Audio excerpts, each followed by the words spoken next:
you actually raised this question earlier by saying there's limited competition, actually virtually no competition for newer agents. So as we think about some of the dimensions of increasing the potential for competition, the FDA's Safety and Innovation Act allows the FDA to recognize drug inspections conducted by foreign regulatory authorities.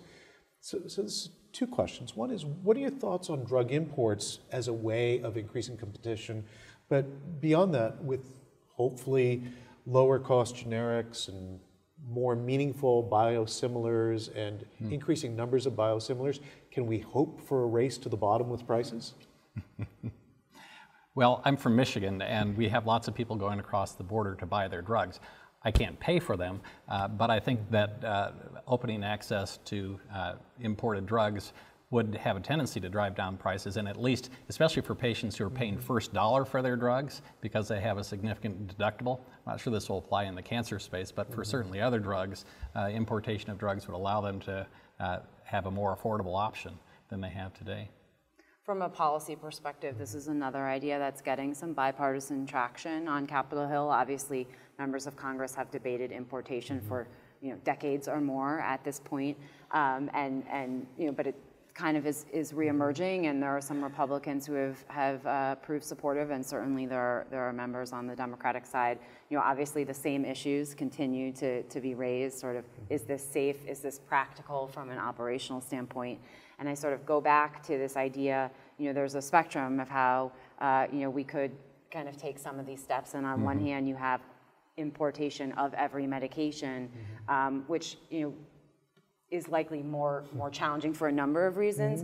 On the other hand, you have unique instances where, again, a medication is off patent, they don't have a competitor, they're taking a price increase that members of Congress or the administration deems unreasonable. That could trigger some kind of importation authority, and that's something that we've seen, again, members really on both sides of the aisle start to talk about.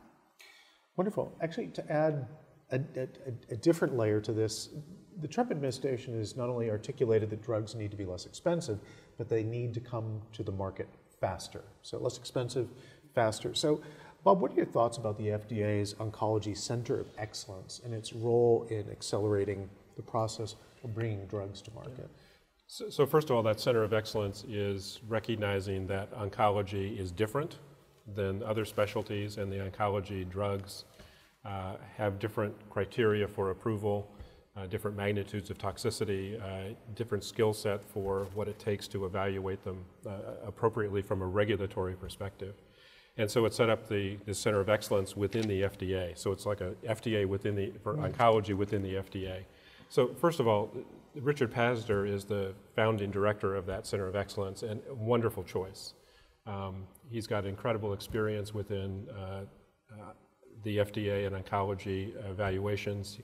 He is trusted by, I think, all the stakeholders that are involved. So, I expect great things out of that under his leadership. I would hope that sort of Center of Excellence is going to accelerate the review of drugs within the FDA. The speed with which drugs are currently, at least oncologic drugs, are evaluated within the FDA is actually quite fast. I think it's under a year now. 11 months was the last figure that I saw, which is remarkably fast.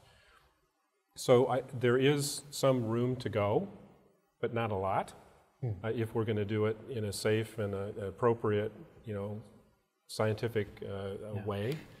But I would hope that the bandwidth in terms of the numbers of drugs that they can look at will to be clear, Bob, we're talking about accelerating the review of the data that's been submitted and required by the FDA. We're not talking about reviewing or requiring less information in order to get approval, or are we talking both? I think primarily we're talking about more rapid approval. There may be some circumstances where they require less data for approval. Yeah. There's a lot of discussion. We've heard some of the discussion now within at the national level in terms of whether all we should look at is safety, and once something is safe, it doesn't matter if it's effective. It should be approved and available. Now, I actually tend to believe that if something has no efficacy, then any toxicity is an infinite toxicity in terms of a harm, of right? Is a harm. Yeah. And so I'm not willing to buy into that. I think you first have to show effectiveness, and then you have to show safety. Yeah. Hopefully you'll show both together. But I do think that the approval process is likely to accelerate. And hopefully that'll also allow the FDA to focus more attention also on defining what is required to get a drug approved, so that it's more clear what endpoints they're willing to accept, what the trade-offs between toxicity and efficacy are, and those sorts of considerations.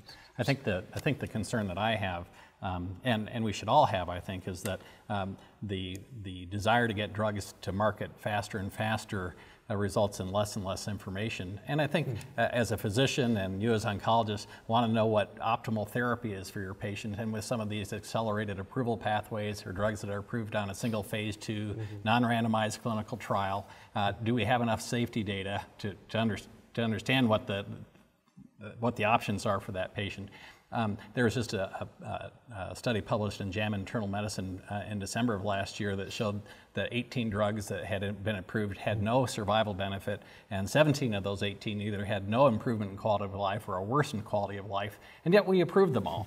And all of them except one are still on the market. So I'm concerned not only that we're approving drugs without adequate information to make an informed decision, either the patient or the provider or both, to make an informed decision about what the best therapy is for that patient, but we're also expending extraordinary dollars for therapy that may have no benefit. And that's a cost to all of us, not only as a payer and the employers that we serve, but to society as a whole.